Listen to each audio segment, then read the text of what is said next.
Bonjour à tous et bienvenue sur apprendre-le-suédois.com. Je m'appelle Thierry, je suis avec ma copine Sana. Sana, hur mår du? Jag mår bra. Hur mår du? Jag mår väldigt bra.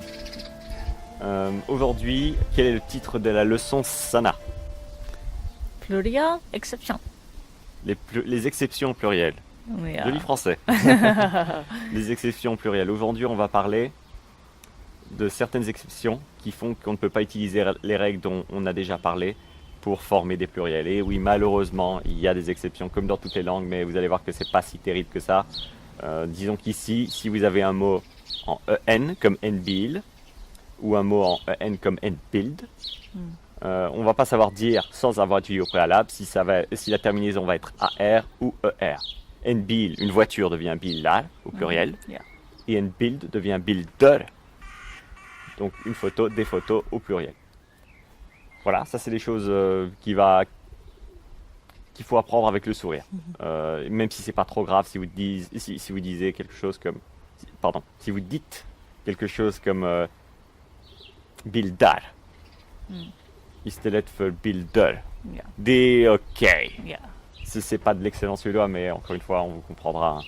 Faut pas se prendre la tête sur des petits trucs comme ça qu'on apprend la langue. C'est des choses c'est des automatismes qui vont se mettre en place au fur et à mesure de l'apprentissage et de la lecture et de l'écoute de fichiers audio, de films, etc.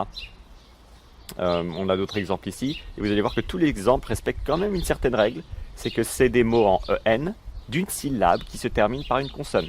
Donc si vous avez ces conditions, vous pouvez en déduire que la terminaison est soit AR, soit ER. C'est déjà pas mal. En sak, une chose, devient Saker. saker. En färg, une couleur, devient Färger. des couleurs, färger. Ja. En dag devient Dagar. un jour, des jours. En kväll, une soirée, devient Kvällar. des soirées. Des soirées et voilà, on a ici quelques exemples. En bil, bilar, vous voyez, terminaison en AR. En sak, saker, terminaison en ER. Mais ils respectent tous les deux la règle. La plus ou moins règle qu'on pourrait dire, parce que on est quand même dans les exceptions ici, des mots en en en une syllabe qui se terminent par une consonne. C'est soit AR, soit ER. Bilar, bilder. Ja. Et ça reste assez en tête, de toute façon, ça reste dans l'oreille. Bilder, bilder, bilder. C'est un mot très courant des photos, vous allez le voir tonnes de fois et vous allez l'entendre aussi, vous allez en parler dans vos conversations. Et voilà, bilder, c'est bilder, ça restera. Ja. Il n'y aura pas besoin de trop se prendre la tête, c'est pas trop difficile. Hein. Non. Allez, on va se laisser ici.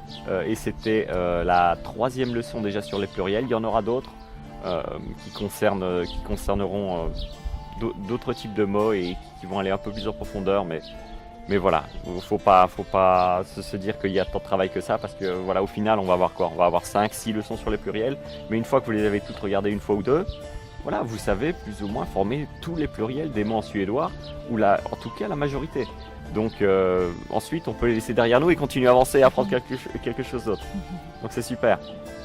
Je vous souhaite une excellente journée. On vous souhaite une excellente journée et on se voit très bientôt sur apprendre-le-suédois.com. Hej då! Ha det bra.